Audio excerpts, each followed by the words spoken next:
Candidate सरकारी नौकरियों तक नहीं पहुंच पाएंगे और वो इसी की भेंट चढ़ जाएंगे कि उनके परिवार में किसी ने 498A में उनका नाम दर्ज करा दिया, 498A का मिसयूज किया। हाई कोर्ट का तो यहाँ तक कहना था कि पत्नी 498A में न केवल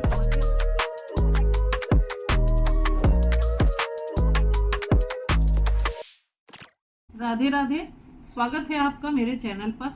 क्या आप इस बात से सहमत हैं कि 90 to 95% केसेस 498A का मिसयूज होता है? महिलाएं अपने परिवार वालों या इधर उधर की बातों में अपने पति और उसके परिवार वालों के ऊपर झूठे आरोप लगाकर 498A का केस कर दिया करती हैं और इस केस में पति के साथ साथ उसके पूरे परिवार को, माता पिता, भाई बहन, जीजा, इन सभी को आरोपी बना दिया करती हैं। चाहे इनका पति पत्नी की लड़ाई से दूर दूर तक कोई वास्ता न हो, बस मकसद एक ही होता है, बदला लेना और पति और उसके परिवार वालों को सबक सिखाना, उन्हें क्रिमिनल केसेस में फंसाकर हैरास करना और अनड्यू सेटलमेंट करना। ऐसी स्थिति में अगर पति या उसके परिवार का कोई सदस्य सरकारी नौकरी की तैयारी कर रहा है, एग्जाम की तैयारी कर रहा है या फिर अपने अपॉइंटमेंट का वेट कर रहा है, लेकिन पत्नी ने पूरे परिवार के अगेंस्ट 498A का केस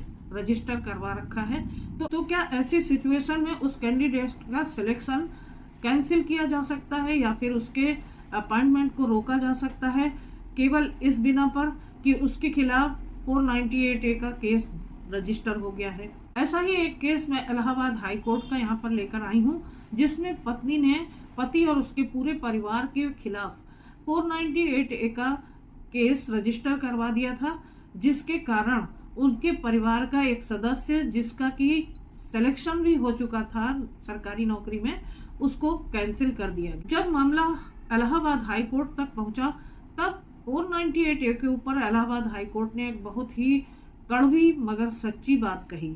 इसके अलावा हाई कोर्ट ने यह भी कहा कि 498A की FIR में नाम दर्ज होने से किसी को सरकारी नौकरी से वंचित नहीं किया जा सकता। तो वीडियो बहुत ही इम्पोर्टेंट होने वाला है, तो वीडियो शुरू करूं इससे पहले आपसे रिक्वेस्ट है कि अगर आपने मेरे चैनल को सब्सक्राइब ना किया हो तो सब्सक्राइब कर लीजिए और बेल बटन को प्रेस करना बिल्कुल मत भूलिएगा, ताकि ऐसी ही इम्पोर्टेंट इन्फॉर्मेशन आपके पास सबसे पहले पहुंचती रहे। और अगर आपकी कोई लीगल समस्या है या मैट्रिमोनियल डिस्प्यूट चल रहा है तो आप मुझसे लीगल एडवाइस के लिए डिस्क्रिप्शन बॉक्स में दिए गए नंबर पर संपर्क कर सकते हैं। इस केस में पत्नी के द्वारा पति और उसके पूरे परिवार के खिलाफ 498A का केस दर्ज करवाया जाता है। पति का छोटा भाई जो सरकारी नौकरी की तैयारी कर रहा था, उसका सिलेक्शन भी हो जाता है, लेकिन क्योंकि उसका नाम 498A की FIR में दर्ज था, इसलिए उसके सिलेक्शन को, उसके अपॉइंटमेंट को कैंसिल कर दिया जाता है। पति के भाई के द्वारा सिलेक्शन को कैंसिल किए जाने वाले ऑर्डर को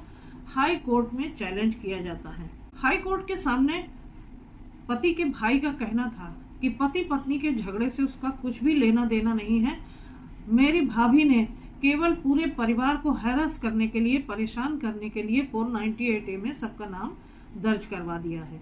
उनका उद्देश्य है सारे फैमिली मेंबर्स को हैरास करना और प्रेशराइज करना, ताकि अपने टर्म्स एंड कंडीशंस पे वो अपना सेटलमेंट कर सकें। पति के छोटे भाई ने कोर्ट को यह भी बताया कि उसने पत्नी की FIR को क्वैश करने के लिए पिटीशन भी फाइल कर रखी है, जिसमें कोर्ट ने नोटिस जारी करके फर्दर प्रोसीडिंग्स को स्टे कर दिया है। इस केस में हाई कोर्ट ने 498A के मिसयूज के ऊपर एक बहुत ही कड़वी मगर सच्ची बात कही।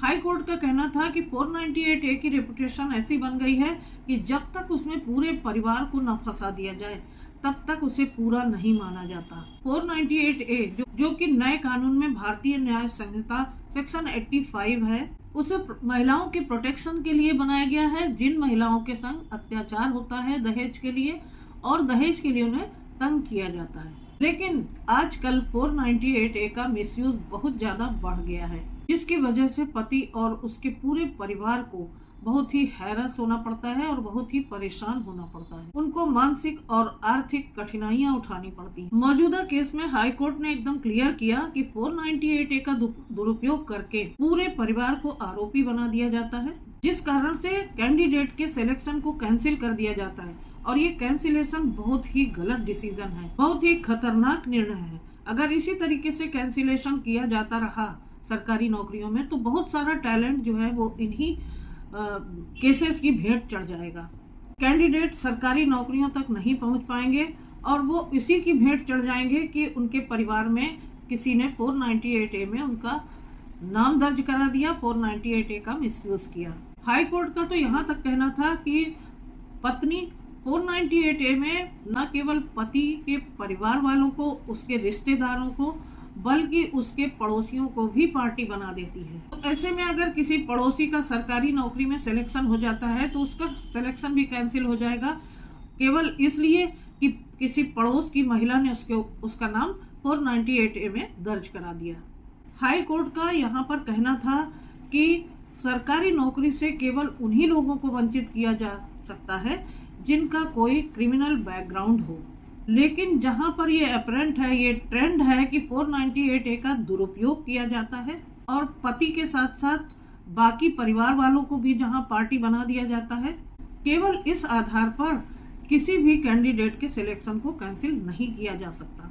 इस केस में हाई कोर्ट के द्वारा कंसर्न डिपार्टमेंट को शो काज नोटिस भेजा गया और ये पूछा गया कि क्यों ना उनके कैंसिलेशन ऑर्डर को खत्म कर दिया जाए या क्वैश कर दिया जाए और कैंडिडेट का सिलेक्शन करके सरकारी नौकरी में अपॉइंटमेंट दिया जाए।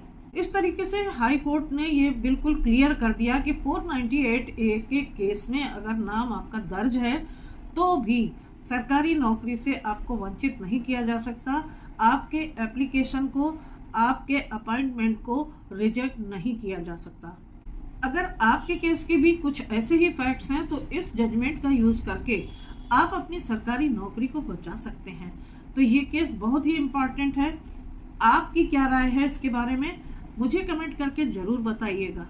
जजमेंट का लिंक मैंने डिस्क्रिप्शन बॉक्स में दे दिया है, जिसे डाउनलोड करके आप पढ़ सकते हैं, समझ सकते हैं और फैक्ट्स के अनुसार अपने केस में इसका इस्तेमाल भी कर सकते हैं। आशा करती हूँ कि आपको वीडियो पसंद आया होगा। अगर पसंद आया हो तो लाइक और शेयर करना बिल्कुल मत भूलिएगा और अगर चैनल पर नए हैं तो सब्सक्राइब करना भी मत भूलिएगा।